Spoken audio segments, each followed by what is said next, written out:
ناظرین و ناظرات، السلام علیکم ورحمۃ اللہ وبرکاتہ۔ اس وقت پوری دنیا میں وبائی امراض خوف و ہراس کے پر پھیلائے ہوئے ہیں اور پوری انسانیت لرز رہی ہے۔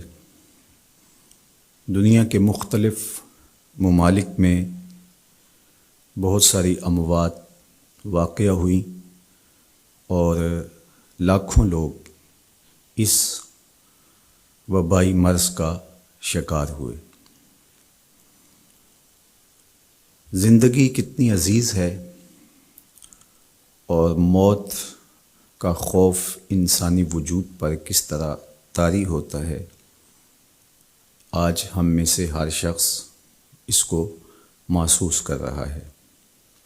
پناہ گاہوں کی تلاش ہے اور ہر ممکنہ تدبیر کی جا رہی ہے کہ میری زندگی کا دیا روشن رہے اور میں سلامتی کے ساتھ اس مشکل دور سے گزر جاؤں، میرے اہل میں، میرے دوستوں میں اور میرے اقربا میں کوئی ایسی خبر مجھے سننے کو نہ ملے جو میرے لیے اذیت کا سبب ہو۔ یقیناً زندگی اللہ کا بہت بڑا انعام ہے اور ہمیں اللہ سے ہمیشہ خیر مانگنے کی، عافیت طلب کرنے کی ترغیب دی گئی ہے۔ میرے اور آپ کے آقا و مولا حضور ختم المرتبت صلی اللہ علیہ وآلہ وسلم نے اپنی امت کو تعلیم دیتے ہوئے ارشاد فرمایا، صلی اللہ العفو والعافیہ، اللہ سے معافی طلب کرو، اللہ سے عافیت طلب کرو۔ کبھی جنگ نہیں مانگنی چاہیے، امن مانگنا چاہیے۔ کبھی بیماری نہیں مانگنی چاہیے، صحت مانگنی چاہیے۔ لیکن اگر بیماری آ جائے تو حوصلے کے ساتھ اللہ کے حضور شفا مانگتے ہوئے صبر کے ساتھ اس وقت کو گزارنے کی تعلیم دی گئی ہے۔ اسی طرح اگر جنگ مسلط کر دی جائے تو استقامت کے ساتھ ڈٹ جانے کی تعلیم ارشاد کی گئی ہے۔ لیکن ہمیشہ اللہ سے عافیت طلب کرنے کا ہی کہا گیا ہے۔ اللہ ہم سب کو اپنی عافیتوں کے سائے میں رکھے۔ ہمارے اوپر جو بیماریاں آتی ہیں، جو مصائب آتے ہیں، جو تکلیفیں آتی ہیں، وہ دو طرح کی ہوتی ہیں۔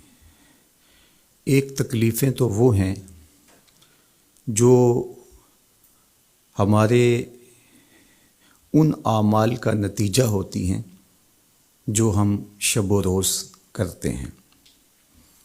بیماریوں کا آنا ہماری بد پرہیزیوں کا نتیجہ ہے، وقت پہ سونا نہ، معمولات زندگی کا درست نہ ہونا اور آرام کا جو وقت ہمیں میسر ہونا چاہیے کسی وجہ سے وہ حاصل نہ ہو پانا، بر وقت نہ کھانا یا بے تحاشا کھا لینا۔ کوئی شخص نشہ لیتا ہے تو اس کے نتیجے میں وہ بیمار ہوگا۔ اسی طرح دیگر بیماریاں جو ہمیں لاحق ہوتی ہیں وہ ہمارے ہی عمل کا نتیجہ ہوتی ہیں۔ اسی طرح کچھ بیماریاں ہماری کوتاہیوں کا، گناہوں کا نتیجہ ہوتی ہیں۔ تو یہ وبائی امراض ہمارے کیے ہوئے کی سزا ہے۔ اللہ تعالیٰ قرآن مجید میں ایک مقام پہ ارشاد فرماتا ہے، وما اصابکم من مصیبہ فبما کسبت ایدیکم ویعفو عن کثیر۔ جو تمہارے اوپر کوئی مصیبت آتی ہے وہ تمہارے ہاتھوں کی کمائی ہے، تمہاری اپنی کرتوتوں کا نتیجہ ہے، اور اللہ تعالیٰ بہت ساری چیزوں سے درگزر فرماتا ہے۔ یہ اس کی کرم نوازی ہے کہ وہ درگزر فرماتا ہے اور کبھی کبھی گرفت کرتا ہے۔ اگر وہ ہر کوتاہی پر گرفت کرنے لگے تو قرآن مجید میں ایک دوسرے مقام پہ ارشاد فرمایا کہ لوگوں کے ظلم کی وجہ سے، بے جا کاموں کی وجہ سے اللہ اگر گرفت کرنے لگے تو زمین کی چھاتی پر ایک چوپایا بھی زندہ نہ بچ پائے۔ تو اللہ جل شانہ اپنے بندوں کو معاف بھی فرماتا ہے اور ان کی گرفت بھی کرتا ہے۔ پچھلی امتیں جب گناہوں میں مبتلا ہوتی تو ان کو تنبیہات کی جاتی، ان کو سمجھایا جاتا انبیاء علیہم السلام کے ذریعے سے، اور انہیں چھوٹے عذاب کے جھٹکے دے کر کے تنبیہ کی جاتی۔ لیکن جب وہ قومیں نہ سنبھلتی تو اللہ تعالیٰ جل شانہ ان کے اوپر عذاب استیصال نازل کرتا۔ عذاب استیصال یہ ہے کہ وہ قومیں وجود سے مٹا دی جاتی۔ اس امت پر اگرچہ یہ کتنے بڑے جرم ہی کیوں نہ کریں، ان پر عذاب استیصال نہیں آئے گا۔ اللہ کے محبوب صلی اللہ علیہ وآلہ وسلم کا پاکیزہ وجود اور حضور کی رحمت کی تنی ہوئی چادر ہمارے لیے بچاؤ کی ضامن بن جاتی ہے، اور ہم اللہ تعالیٰ کی طرف سے آنے والے عذابوں سے بچ جاتے ہیں۔ کفار مکہ نے باقاعدہ مطالبہ کیا، اے اللہ اگر تیرا یہ رسول سچا ہے فامطر علینا حجارۃ من السماء، تو آسمان سے ہمارے اوپر پتھر نازل کر۔ تو حضور صلی اللہ علیہ وآلہ وسلم کے رب نے کیا جواب دیا؟ وما کان اللہ لیعذبہم وانت فیہم۔ محبوب، اللہ کی یہ شان نہیں ہے کہ تو ان کے اندر رہتا ہو اور میں ان پر عذاب نازل کروں۔ حالانکہ پچھلی امتوں پر عذاب نازل ہوا اور یہ امت خود عذاب مانگ رہی ہے۔ کفار نے عذاب طلب کیا لیکن کہا کہ محبوب تیری وجہ سے میں ان پر عذاب نازل نہیں کروں گا، اگر ان کی رحمت نہ ہو درمیان میں ابھی آگ لگ جائے دونوں جہاں میں۔ تو وہ عذاب استیصال جو قوموں کے وجود کو مٹا دیتا ہے، امت مصطفیہ پر، حضور علیہ السلام کے غلاموں پر وہ کبھی بھی نہیں نازل ہوگا۔ لیکن آزمائشیں، ابتلائیں اور سزائیں ان کو وقفے وقفے سے دی جاتی ہیں تاکہ یہ سنبھل جائیں اور اپنے اعمال کو درست کریں اور اپنا محاسبہ کریں۔ اگر وہ اس کے باوجود بھی نہ سمجھیں تو اللہ تعالیٰ جل شانہ کی سخت ناراضگی کا موجب ہے۔ اہل ایمان پر جو ابتلائیں آتی ہیں، جو آزمائشیں آتی ہیں، اس پر جب وہ صبر کرتے ہیں اور اللہ کی طرف رجوع کرتے ہیں تو ان کو اس کا اجر اور اس کا صلہ دیا جاتا ہے۔ حضور نبی رحمت صلی اللہ علیہ وآلہ وسلم نے ارشاد فرمایا کہ مومن کے پاؤں میں کانٹا بھی چبھتا ہے تو وہ بھی اس کے گناہوں کا کفارہ بنتا ہے، وہ بھی اس کے لیے بہتری کا ضامن بن جاتا ہے۔ تو جو وبائیں آتی ہیں، تکلیفیں آتی ہیں، تو وہ اس کے لیے بہتری کی ضامن ہوتی ہیں۔ اسی لیے تو وباؤں سے جو اللہ پر یقین رکھتے ہوئے انتقال کرتے ہیں وہ شہید کے زمرے میں آتے ہیں۔ کتنا بڑا درجہ ہے شہادت کا، لیکن ان کو یہ نصیب ہوتا ہے۔ وہ اپنے آپ کا محاسبہ کرتے ہیں۔ کیسے ہمیں پتہ چلے کہ جو مصیبت ہمارے اوپر آئی ہے وہ سزا ہے یا ابتلا ہے؟ تو علماء نے کہا کہ جو وبا، جو مصیبت، جو تکلیف تمہیں پہنچتی ہے، اس پر اگر تمہیں اللہ کی طرف رجوع نصیب ہوتا ہے تو وہ ابتلا ہے، اس سے تمہارے درجے بلند ہوں گے، تمہارے گناہ مٹیں گے۔ اور اگر ان آزمائشوں، ان امتحانات اور ان وباؤں کے باوجود بھی تمہارا اللہ کی طرف رجوع نہیں ہوتا اور تم اسی طرح اپنی زندگی کو گزارتے ہو جس طرح اس سے قبل گزارتے ہو، تو وہ تمہارے لیے سزا ہے۔ تو مجھے اور آپ کو اس موقع پر دیکھنا ہوگا کہ ہم کس مرحلے سے گزر رہے ہیں، ہماری کیفیت باطن کیا ہے۔ کیا یہ خوف و ہراس کا عالم اور یہ وبائی امراض اور اس وقت پوری دنیا کے اوپر جو کیفیت ہے وہ ہمارے لیے اللہ کی قربت کا سبب بن رہی ہے، رجوع اللہ کا ذریعہ بن رہی ہے، توبہ و استغفار کا سبب بن رہی ہے؟ ہم اللہ تعالیٰ جل شانہ کی قربت حاصل کرنے کے لیے کوشاں ہو گئے ہیں، یا کہ ہمارے رویے، ہمارا طرز زندگی اور ہمارا انداز معاشرت بالکل تبدیل نہیں ہوا، اور ہم جس طرح کی زندگی پہلے گزار رہے تھے اس طرح کی ہی زندگی بسر کر رہے ہیں، تو پھر یہ ہمارے لیے سزا ہے، ورنہ ہمارے لیے ابتلا ہے، آزمائش ہے، امتحان ہے، اور ہم اس میں اللہ کی قربت کے ذریعے سے اللہ کی پناہ میں آ کے سرخرو ہو رہے ہیں، کامیاب اور بامراد ہو رہے ہیں۔ یہاں ہمیں دیکھنا ہوگا کہ اس وقت سسکتی انسانیت کے لیے ہمارا رویہ کیا ہے۔ کیا ہم نے اشیاء خورد و نوش سے لے کر کے ضروری ادویات تک اور انسانی ضرورت کے لیے اس وبا سے بچنے کے لیے جو ماسک پہنا جاتا ہے اس کو حصول زر کا ذریعہ بنایا، یا کہ ہم انسانیت کی خدمت کے لیے اس وقت میدان عمل میں موجود ہیں؟ تو ہم اپنے عمل سے، اپنے رویے سے اپنے آپ کو جج کر سکتے ہیں، اپنے آپ کو دیکھ سکتے ہیں۔ اقبال نے کہا تھا اپنے دل سے پوچھ، ملا سے نہ پوچھ۔ تو ہمیں اپنے اندر سے فتویٰ ملتا ہے ہم کس جگہ پہ کھڑے ہیں، تو ہمیں اس حوالے سے اپنے آپ کو دیکھنا چاہیے۔ اللہ تعالیٰ جل شانہ نے ہمیں اس ابتلا میں، اس آزمائش میں مبتلا کیا ہے، تو اس میں اس کی حکمت بالغہ کیا ہے ہم نہیں جانتے، لیکن ہم اس کی طرف ہی رجوع کر کے، اس کے حضور عجز کر کے، اپنے گناہوں کی معافی مانگتے ہوئے کثرت استغفار کے ذریعے سے اس میں کامیاب اور سرخرو ہونے کی کوشش کریں۔ اللہ جل شانہ کے محبوب علیہ السلام نے ہمیں مشکلات سے صبر کے دامن کو تھام کر گزرنے کی تلقین کی ہے، اور صبر اجر کا ضامن بنتا ہے، اور اگر بے صبری کے ذریعے سے اور واویلے کے ذریعے سے ہم وقت گزارتے ہیں تو تکلیف تو اس سے کم نہیں ہوتی، لیکن اجر برباد کر بیٹھتے ہیں۔ ہمیں ایسی مشکل گھڑیوں میں صدقہ و خیرات کے ذریعے سے اللہ کی قربت اختیار کرنے کا حکم دیا گیا۔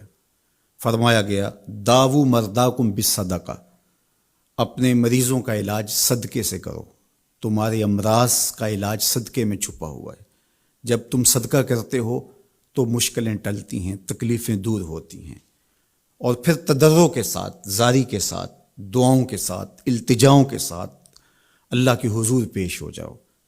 تم امتحان گاہ میں کھڑے ہو، وَاسْتَقْبِلُوا امواج البلا بالدعاء والتضرع، فرمایا کہ بلاؤں اور آزمائشوں کی موجیں جب تمہاری طرف بڑھ رہی ہوں تو تم تضرع اور زاری کے ساتھ اللہ کی مدد اور اللہ کی پناہ لے لو، اور جب تم اس کی پناہ میں آ جاؤ گے تو پھر تکلیفیں تمہارا کچھ نہیں بگاڑ سکتی، تمہارے درجے بلند ہوں گے، اور تمہاری خطاؤں سے اللہ درگزر فرمائے گا، اور تمہارے لیے راحتوں کے، کرم نوازیوں کے در کشادہ ہوں گے۔ اللہ جل شانہ کی بارگاہ میں ہم دعا بھی کریں، کثرت کے ساتھ استغفار بھی طلب کریں، چونکہ استغفار ہمارے لیے تریاق کا درجہ رکھتا ہے، بالخصوص جب ہم ان حالات میں ہیں۔ حضرت سیدنا عمر رضی اللہ تعالی عنہ فرماتے ہیں لو نزلت صاعقۃ من السماء ما اصابت مستغفرا، آسمان سے کڑکتی ہوئی بجلیاں بھی نازل ہوں تو جو استغفار کر رہا ہوگا وہ ان سے محفوظ رہے گا۔ تو استغفار کرنے والا اللہ جل شانہ کی پناہ میں آ جاتا ہے، اس کی حفاظت کے حصار میں آ جاتا ہے۔ حضرت امام شافعی علیہ رحمہ فرماتے ہیں کہ میری زندگی کا نچوڑ، میں نے جو دین پڑھا ہے، دین سمجھا ہے، تو اس کا خلاصہ یہ ہے کہ ما رأیت انفع للوباء من التسبیح، وباؤں اور ابتلاؤں کے اندر تسبیح سے بہتر میں نے کوئی وظیفہ نہیں پایا ہے۔ تو جب آپ اللہ کی تسبیح بولتے ہیں، اس کی پاکی بولتے ہیں، تو آپ اللہ کی رحمتوں کے حصار میں آ جاتے ہیں، اس کی پناہ میں آ جاتے ہیں۔ تو اللہ تعالیٰ جل شانہ آپ سے مصیبتوں کو اٹھا لیتا ہے، تکلیفوں کو اٹھا لیتا ہے۔ تو استغفار طلب کیجئے، اللہ کی تسبیح بولیے، اور قرآن مجید کی کثرت کے ساتھ تلاوت کیجئے۔ آج جب کہ فرصت کے لمحے ہمارے ہاتھ آ ہی گئے ہیں اور ہم کسی وجہ سے گھروں میں بیٹھ ہی گئے ہیں، تو اس موقع پر ہمیں کتاب اللہ کے ساتھ جڑنا چاہیے۔ کتاب اللہ کے ساتھ ہمارا تعلق جتنا مضبوط ہوگا، اللہ پر یقین اتنا ہی پختہ سے پختہ تر ہوتا چلا جائے گا۔ لیکن آج اگر سویر سے لے کر شام تک اور شام سے لے کر سویر تک ہم اپنا وقت یوں ہی برباد کر رہے ہوں اور ہمیں قرآن مجید کھول کر کے پڑھنے کی توفیق بھی میسر نہ آئے، تو پھر اس کا مطلب یہ ہے کہ ہم اس سزا کو کاٹ رہے ہیں، اس ابتلا سے اللہ کی قربت حاصل نہیں کر رہے۔ تو قرآن مجید کی تلاوت ہمیں اللہ کی قربت دیتی ہے، بلکہ ایک روایت میں آیا کہ جو شخص قرآن مجید کی تلاوت میں مشغول رہا اور اس مشغولیت کی وجہ سے اس کو دعا مانگنے کا موقع بھی نہ مل سکا، اللہ اس کو دعائیں مانگنے والوں سے زیادہ عطا فرمائے گا، چونکہ وہ اللہ کے کلام کے اندر مصروف ہو گیا۔ تو آج کل فرصت کے لمحات میں ہمیں اپنے بچوں کو بٹھا کر کے بھی ترغیب دینی چاہیے کہ وہ قرآن مجید کی تلاوت کریں، اور خود بھی قرآن مجید کی تلاوت اپنے معمولات میں شامل کرنی چاہیے۔ اور جتنے بھی یہ دن ہمیں میسر ہیں، اپنی روٹین اس حساب سے ہم بنا سکتے ہیں کہ قرآن مجید کے ساتھ ہم جڑ جائیں، اور اس کو اگر مفاہیم و مطالب کے ساتھ پڑھنے کا مزاج ہو اور روزانہ 1 پارہ یا 2 پارہ اس کے مفاہیم کے ساتھ، اس کے مطالب کے ساتھ اگر پڑھنا نصیب ہو جائے، تو پھر قرآن مجید کے پیغام کو سمجھنے کا ہمیں موقع مل جائے گا۔ چونکہ یہ کتاب ہمارے آقا و مولا حضور ختم المرتبت صلی اللہ علیہ وآلہ وسلم کی وساطت سے ہمارے نام ہمارے رب کا پیغام ہے، سندیسہ ہے ہمارے رب کا۔ ہمارے رب نے ہمیں کیا کہا ہے ہمیں سمجھنا چاہیے۔ دنیا کے کسی ایسے ملک سے میرے اور آپ کے نام کوئی خط ہو اور اس زبان میں ہو جو زبان میں نہیں جانتا، تو اتنی دیر تک میں چین سے نہیں بیٹھتا، آپ چین سے نہیں بیٹھتے جب تک اس کے مندرجات معلوم نہیں کر لیتے، اس میں خوشی کی خبر ہے یا کوئی غم کا قصہ ہے، یہ خط میرے نام کیا پیغام لے کر آیا ہے۔ تو صاحب یہ قرآن حضور کی معرفت ہمارے نام ہمارے رب کا خط ہے، تو ہمیں دیکھنا ہوگا کہ اس کتاب نے ہمیں کیا پیغام دیا ہے، اس کتاب کا حکم نامہ ہمارے نام کیا ہے، اور پھر ہم اس کتاب کو اپنی زندگی میں اتار کر کے اپنے شب و روز کے اندر شامل کر کے اس کی تعلیمات کو ایک پاکیزہ اور ستھرے مسلمان بن کے ابھر سکتے ہیں۔ تو اس موقع سے بھرپور فائدہ ہمیں حاصل کرنا چاہیے، اس کی تلاوت بھی کریں۔ خالی تلاوت بھی قرآن مجید کی تمہیں محرومیوں سے نکالے گی۔ حضرت اقبال علیہ الرحمہ نے اپنے ایک دوست کو خط لکھا کہ قرآن مجید اگر مفاہیم و مطالب کے ساتھ تمہیں نہیں بھی پڑھنا آتا تو پھر بھی اس کی تلاوت کو معمول زندگی بناؤ، اس لیے کہ ناظرہ قرآن پڑھنے سے بھی قلب کا تعلق حضور کے قلب اطہر سے جڑتا ہے، حضور سے قربت نصیب ہوتی ہے اس کتاب کے پڑھنے سے، اس کی تلاوت کرنے سے، چونکہ یہ حضور کے قلب اطہر پہ نازل ہوا ہے، حضور کے سینہ اقدس پہ نازل ہوا ہے، تو اس سے تعلق حضور کے قلب اطہر کے ساتھ جڑنا ہے۔ اور ہمیں فرمایا گیا کہ راتوں کی تنہائیوں میں اٹھ اٹھ کے قرآن پڑھا کرو اور قرآن پڑھتے ہوئے رویا کرو، اور یہ بھی فرمایا گیا فَإِن لَمْ تَبْكُوا فَتَبَاكُوا، اور اگر رونا نہ آئے تو رونے کی کوشش کیا کرو، تکلف کے ساتھ اپنے اوپر وہ کیفیت طاری کرو کہ تمہاری آنکھیں آنسوؤں کا خراج دیں اس قرآن کو پڑھتے ہوئے۔ کیا یہ تصور تھوڑا ہے کہ جب تم قرآن پڑھ رہے ہو تو اس خیال میں ہو کہ میں اپنے رب کا کلام پڑھ رہا ہوں؟ فرمایا تمہارا رب سے ہم کلام ہونے کو جی چاہے تو قرآن کھول کے بیٹھ جاؤ، یہ رب سے ہم کلام ہونا ہے۔ حضرت داتا گنج بخش علی حجویری علیہ الرحمہ سے ایک مرید نے کہا حضرت اگر رونے کی کوشش کریں تو پھر بھی رونا نہ آئے تو فرمایا پھر اپنے مقدر پہ رویا کرو، تم اتنے سنگ دل ہو گئے ہو کہ تم رونا بھی چاہتے ہو لیکن تمہاری آنکھیں آنسوں کا خراج نہیں دیتی۔ تو اس کتاب کے ساتھ جڑ کے، اس کتاب کے ساتھ وابستہ ہو کے، اس کے ساتھ تعلق خاطر قائم کر کے اپنی زندگی کو سنوارا جا سکتا ہے۔ یہ کتاب زندگی ہے، یہ نسخہ حیات ہے، نسخہ کیمیا ہے۔ فاش می گوئم آنکھ در دل مزمرست، این کتاب نیز چیز دیگرست۔ اقبال نے کہا اگر میں کھل کے بتا دوں جو میرے سینے میں پوشیدہ ہے، یہ کتاب نہیں، یہ کوئی اور ہی چیز ہے، یہ زندگی بخش ہے، یہ حیات آفری ہے، اس کا ایک ایک لفظ نور دیتا ہے، اس کا ایک ایک حرف اجالے بانٹتا ہے۔ بلکہ وہ لوگ جو اس کتاب سے زندگی حاصل نہیں کرتے اور اس کتاب کے ہوتے ہوئے بھی محرومیوں کا شکار ہے، تو بڑی خوبصورتی کے ساتھ اقبال نے تنقید کی اور سوئے ہوئے ضمیر جگانے کی کوشش کی. ببند صوفی و ملا اسیری حیات از حکمت قرآن گیری بآیاتش ترا کار جزی نیست کیا از یاسین او آساں بمیری. اقبال کہتے ہیں تو جاہل صوفی اور کاہل ملا کے ایسے پھندے میں پھنسا کہ تو نے قرآن سے زندگی تلاش نہیں کی. قرآن کی آیتوں سے تجھے صرف اتنا سروکار ہے، جب تیرے بوڑھے کی روح اٹک گئی تو سورہ یاسین لے کے بیٹھ گیا کہ میں اس کی تلاوت کروں اور اس کی روح آسانی سے نکل جائے. اقبال کہتے ہیں اس میں کوئی شک نہیں ہے، مرنے والے کو اس کا فائدہ ہوتا ہے، لیکن مجھے افسوس اس بات کا ہے کہ اس قرآن سے بھی تو نے مرنا ہی سیکھا، کاش اس قرآن سے جینا سیکھ لیا ہوتا. یہ تجھے زندگی کے کرینے سکھاتا، تجھے اسلوب حیات بتاتا، تجھے جینے کا طریقہ بتاتا، تجھے محمد عربی کی دہلیز پہ لے جاتا، تمہیں خدا کی قربت دیتا، خشیت الہی کے اجالے دیتا. یہ کتاب زندگی بخش اور حیات آفری تھی. تو نے کیوں اس کتاب کے ہوتے ہوئے اپنے آپ کو محرومیوں کے سپرد کر دیا؟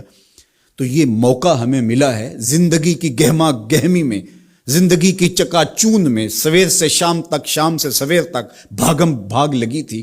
تو کسی وجہ سے لمحے فرصت کے ہاتھ آ ہی گئے ہیں. تو آئیے ہم اپنا ربط کتاب اللہ سے جوڑیں، قرآن سے جڑ جائیں اور اس کی تلاوت کو شعار زندگی بنا لیں. گھر تو می خواہی مسلمہ زیستن نیست ممکن جز بقرآن زیستن. اگر تو مومن بن کے، مسلمان بن کے جینا چاہتا ہے تو قرآن کے بغیر تیرا ایک لمحہ بھی نہیں بیت سکتا. تو اس کتاب کے ساتھ ہمیں وابستہ ہونا چاہیے. روزانہ 1-2 پارے خود بھی پڑھنے چاہیے اور اپنے بچوں کو بھی اس کی ترغیب دینی چاہیے. روزانہ ہماری صبح کا آغاز تلاوت کلام مجید سے ہو تو زندگی کتنی خوشگوار، پر نور، تاباں اور منور ہوگی.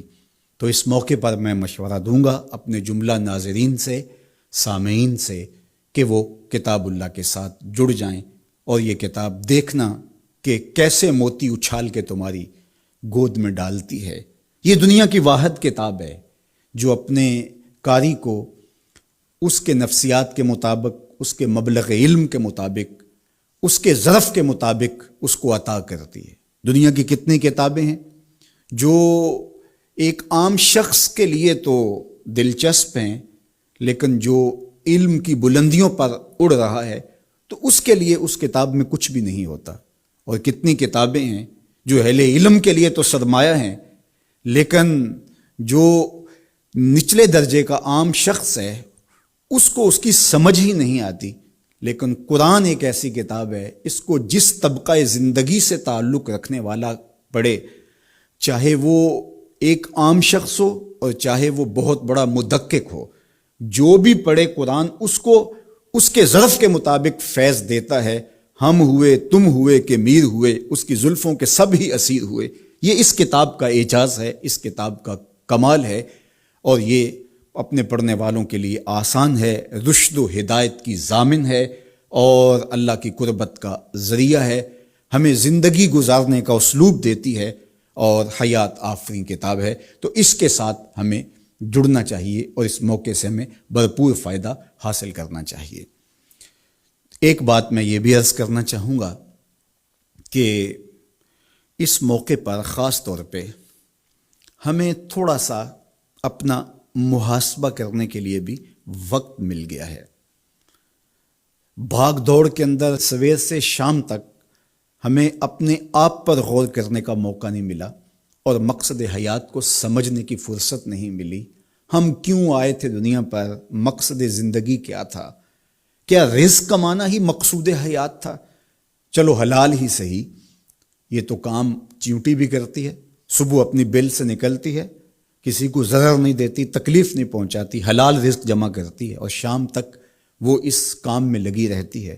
موسم برسات کے لیے بھی جمع کرتی ہے، اپنے بچوں کے لیے بھی ضرورت پوری کرتی ہے، کسی کو تکلیف بھی نہیں پہنچاتی. اگر یہی وظیفہ حضرت انسان کا ہے تو پھر انسان میں اور حیوانات میں، بہائم، وحوش، طیور میں فرق کیا ہوا؟ یہ اشرف المخلوقات پھر کس بات پہ ہوا؟ تو کیا یہ انسان کے لیے باعث شرف ہے؟ نہیں، انسان کے لیے شرف کا سبب کوئی اور ہے. اس نے اپنے مقصد کو سمجھنا تھا، آنے کے مقصود کو جاننا تھا، اور جو اپنے مقصود زندگی کو ہی نہیں سمجھ پایا تو قرآن نے ایک مقام پہ ارشاد فرمایا، من کان فی ھذہ اعمی فہو فی الآخرۃ اعمی. جو اس دنیا میں اندھا رہا کل قیامت کے دن بھی نابینا اٹھایا جائے گا۔ اس سے ان آنکھوں کی بے نوری مراد نہیں ہے، وہ تو حدیث پاک میں آتا ہے جو آنکھوں سے آزمایا گیا، ان دو محبوب چیزوں سے آزمایا گیا، تو اس کو اللہ تعالیٰ اس کے بدلے میں قیامت کے دن اجر دے گا، صلہ دے گا۔ دنیا کے اوپر اگر کسی کو بینائی نہیں دی گئی تو کتنی بڑی آزمائش ہے۔ جہاں اندھیرا ہے، کائنات کی رنگینیاں، خوبصورتیاں، کائنات کا جمال، یہ کیا کچھ ہے کائنات کے اندر، لیکن وہ کچھ نہیں دیکھ پایا۔ اب وہ ایک عجیب اذیت سے تو گزرتا ہے لمحہ لمحہ، تو اس کا صلہ اس کو اس کے بدلے میں آخرت میں دیا جائے گا۔ تو یہ نہیں کہ دنیا کے اوپر نابینا تھا کوئی، ان ظاہری آنکھوں میں روشنی نہیں تھی تو قیامت کے دن بھی نابینا اٹھایا جائے، اس کا کیا قصور؟ اس سے مراد دل کا نابینا ہونا ہے۔ جو اس دنیا میں اندھا رہا، جس کے دل نے اللہ کی معرفت کا نور نہ پایا، جو مقصد زندگی نہ سمجھ پایا، جو مقصد زیست نہ سمجھ پایا، میں دنیا پہ آیا کیوں تھا، وہ کیا خوب کہا تھا اکبر الہآبادی نے، کیا بتائیں احباب کیا کار نمایاں کر گئے، بی اے کیا، نوکر ہوئے، پینشن ملی اور مر گئے۔ زندگی کا یہ مقصد تو نہیں ہے۔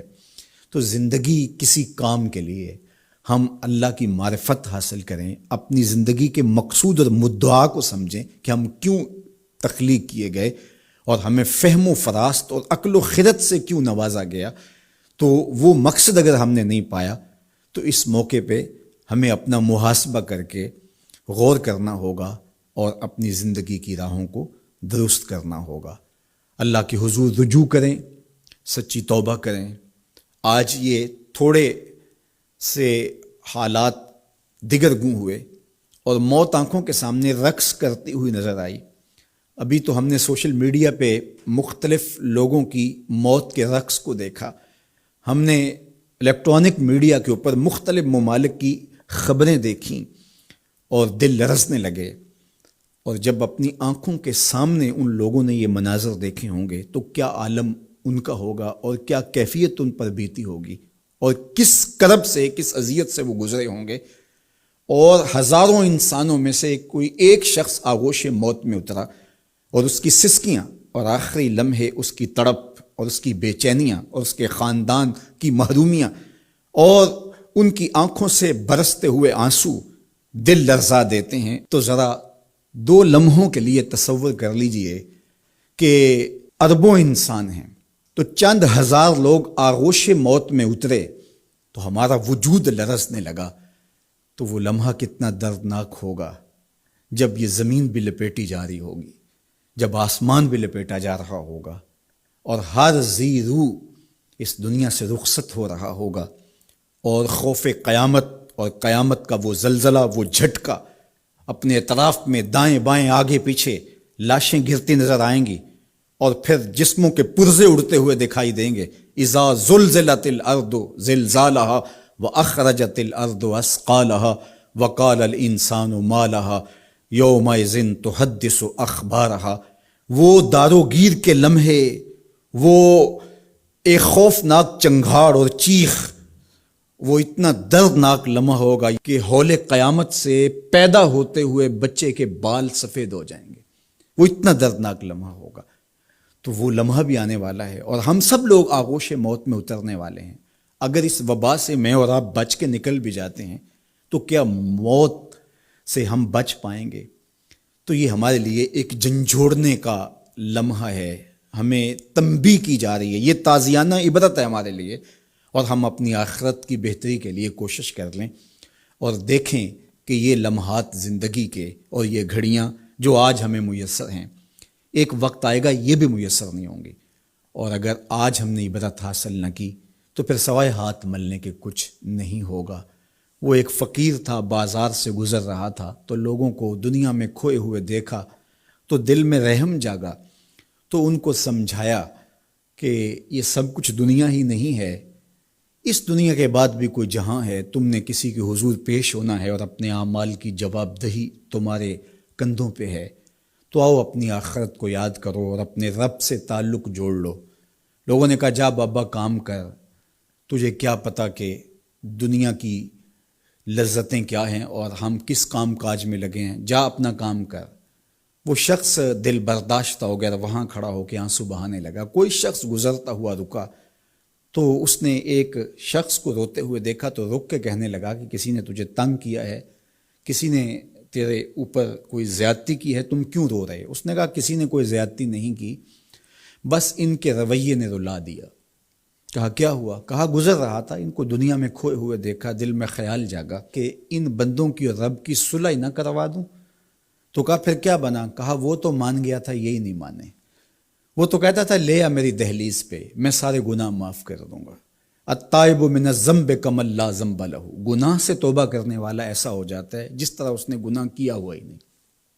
نامہ اعمال سے بھی گناہ مٹا دیے جاتے ہیں، فرشتوں کی یادداشتوں سے بھی محو کر دیے جاتے ہیں، اور گناہ جس جگہ پہ کیے زمین گواہ ہوتی ہے، ہاتھ پاؤں گواہ ہوتے ہیں، سب جگہوں سے محو کر دیے جاتے ہیں۔ اور گناہ سے توبہ کرنے والا ایسے ہوتا ہے جیسے اس نے ابھی ماں کے پیٹ سے جنم لیا ہو۔ تو کہا وہ تو کریم ہے، سورج ابھی مغرب سے طلوع نہیں ہوا، رحمت کا در کشادہ ہے، توبہ کا دروازہ بند نہیں ہوا، تو میرا خیال تھا ان بندوں کی اور رب کی صلح کروا دوں۔ تو وہ تو مانتا تھا، ہم تو مائل بکرم ہیں، کوئی سائل ہی نہیں، لیکن ان سے بات کی تو یہ نہیں مانے۔ خیر وقت گزر گیا، وہی شخص دو ایک دن کے بعد قبرستان کے قریب سے گزرا تو وہی فرد وہاں روتا ہوا پایا گیا۔ تو اس نے پھر اپنی گاڑی، اپنی سواری روکی اور کہا بابا عجیب شخص ہے، بازاروں میں بھی روتا ہے، قبرستانوں میں بھی روتا ہے، آج کیا مسئلہ تجھے ہوا؟ کہا مسئلہ وہی میرا کل پرسوں والا ہے۔ کہا کیا ماجرا ہوا؟ کہا بازار میں گیا تھا اور میرا خیال تھا کہ بندوں اور رب کی صلح کروا دوں، وہ تو مان گیا لیکن یہ نہیں مانے، مایوس ہو کے آج قبرستان والوں کے پاس آ گیا اور یہاں میرا خیال یہ ہوا ان کی اور اس کی صلح کروا دوں۔ تو بڑی دلچسپی سے پوچھا کہ آج کیا بنا؟ کہا آج یہ مان گئے ہیں، وہ نہیں مانتا۔ تو قبل اس سے کہ ہم مانیں، یا لیتنی قدمت لحیاتی، ہائے میں نے یہ زندگی آخرت کے لیے آگے بھیج دی ہوتی، لیکن وقت بیت چکا ہو۔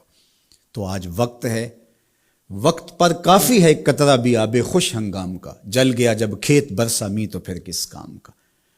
میں نے تو کتب میں پڑھا ہے کل قیامت کے دن نیکوکار بھی پچھتائیں گے، بدکار بھی پچھتائیں گے۔ بدکاروں کا پچھتانا تو سمجھ میں آتا ہے، نیکوکار کیوں پچھتائیں گے؟ جب وہ اپنے اچھے اعمال کی جزا دیکھیں گے تو وہ پچھتائیں گے، جو چند لمحے ضائع کر دیے وہ بھی کیوں ضائع کر دیے، وہ بھی یاد الہی میں بسر کیے ہوتے۔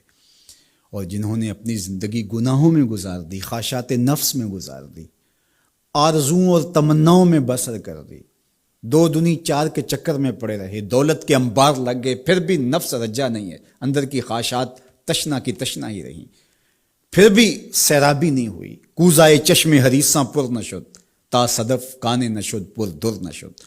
رومی علیہ رحمہ فرماتے ہیں حریص کی آنکھ کا پیالہ نہیں بھرتا۔ کہا کہ جب تک صدف قانے نہیں ہوتا اس میں موتی نہیں آتے، اور سادی شیرازی بولتے ہیں کہ پیٹ بھر جاتا ہے آنکھ نہیں بھرتی۔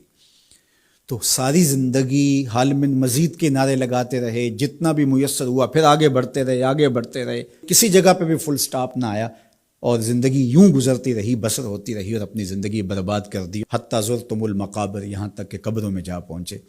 تو آج اپنی آنکھوں کے سامنے موت کا رقص دیکھ رہے ہیں، اور ہم پوری کائنات کے اندر دیکھ رہے ہیں کہ جو وسائل سے مالا مال تھے، جنہوں نے دنیا کو تسخیر کرنے کا دعویٰ کیا تھا، جن کا خیال یہ تھا کہ ہم ہر طرح کے حالات سے نپٹنے کی صلاحیت رکھتے ہیں، ہمارے پاس تمام وسائل میسر ہیں، لیکن آج کس طرح بے بسی کی تصویر نظر آتی ہیں۔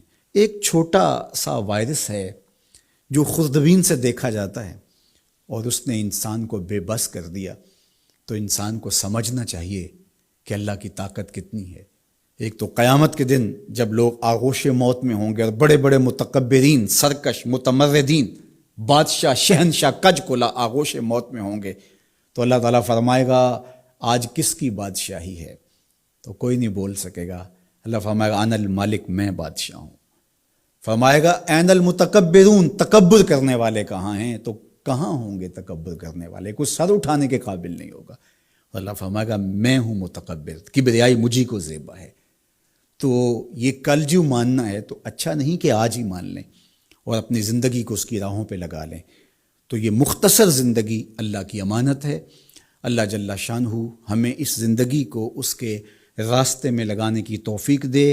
یہ آزمائش کی گھڑیاں یہ سزا کے جھٹکے، یہ عبرت کے تازیانے، یہ ہمارے سمجھانے کے لیے ہوتے ہیں۔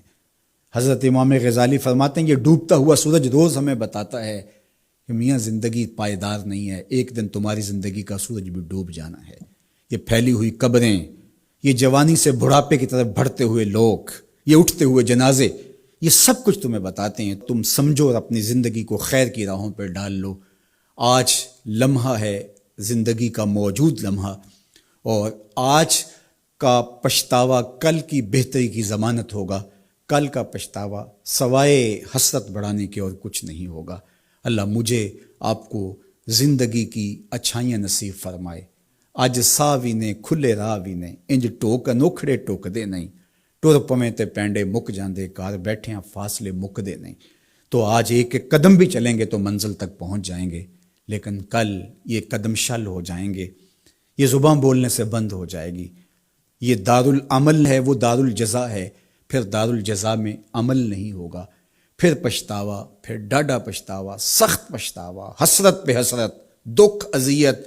ہائے کوئی چیخ چیخ کے کہتا تھا میں اس کی بات مان لیتا، میرے گھر میں قرآن پڑھا تھا میں کھول کے دیکھ لیتا، میں مصلحین کی بات سن لیتا، میں اٹھتے ہوئے جنازوں سے کچھ سمجھ لیتا، میں قبرستانوں میں جاتا، ٹوٹی شکستہ قبریں مجھے کوئی کہانی سنا رہی تھی جن کا طوطی بولتا تھا، پھر ان کی قبروں پہ خاک بھی اڑتی میں نے دیکھی، لیکن میں نے کسی سے عبرت حاصل نہ کی۔ میں نے سمجھا کہ یہ جوانی ہمیشہ رہے گی، یہ زندگی ہمیشہ رہے گی، لیکن سارا خواب تھا ٹوٹ کے بکھر گیا۔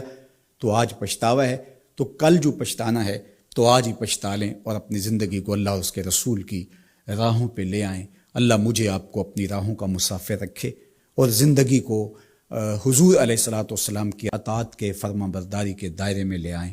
وآخر دعوانا ان الحمد للہ رب العالمین، الحمد للہ رب العالمین، والصلاۃ والسلام علی اشرف الانبیاء والمرسلین۔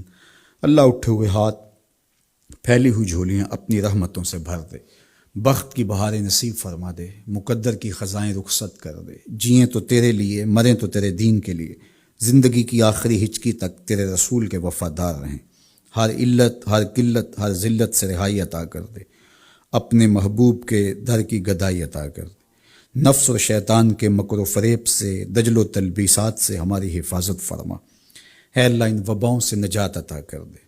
اے اللہ تیری مخلوق تڑپ رہی ہے، سسک رہی ہے، میرے مالک اپنی مخلوق پہ رحم فرما، اور اپنا خاص کرم فضل ان پہ نازل کر دے۔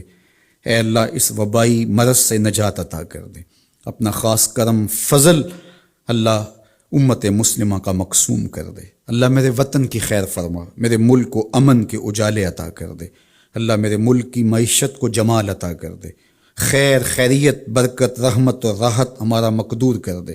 اٹھے ہوئے ہاتھ خالی نہ موڑنا، پھیلی ہوئی جھولیاں اپنی رحمتوں سے بھر دے۔ ساری زندگی اپنی چوکھٹ کا فقیر رکھنا، اپنی دہلیز کا نوکر رکھنا، کبھی کسی کا محتاج نہ کرنا، ہمیشہ اپنی چوکھٹ کا فقیر رکھنا۔ اللہ ہم تیرے عاجز، ناتواں، کمزور بندے تیری دہلیز پہ ہاتھ پھیلائے، جھولیاں پھیلائے تیری رحمت کی بھیک مانگ رہے ہیں۔ میرے مالک اپنے کرم سے ہماری جھولیاں اپنی رحمتوں سے بھر دے۔ اس وبائی مرض سے اہل وطن کو، پورے عالم کو نجات عطا کر دے۔ اے اللہ اس مرض کو دور کر دے، اس کو ہواؤں میں اڑا دے، دنیا کے افق سے اس کو غائب کر دے۔ اللہ جو موجود ہے اس کے لیے اپنے کرم سے دوائیں نصیب فرما۔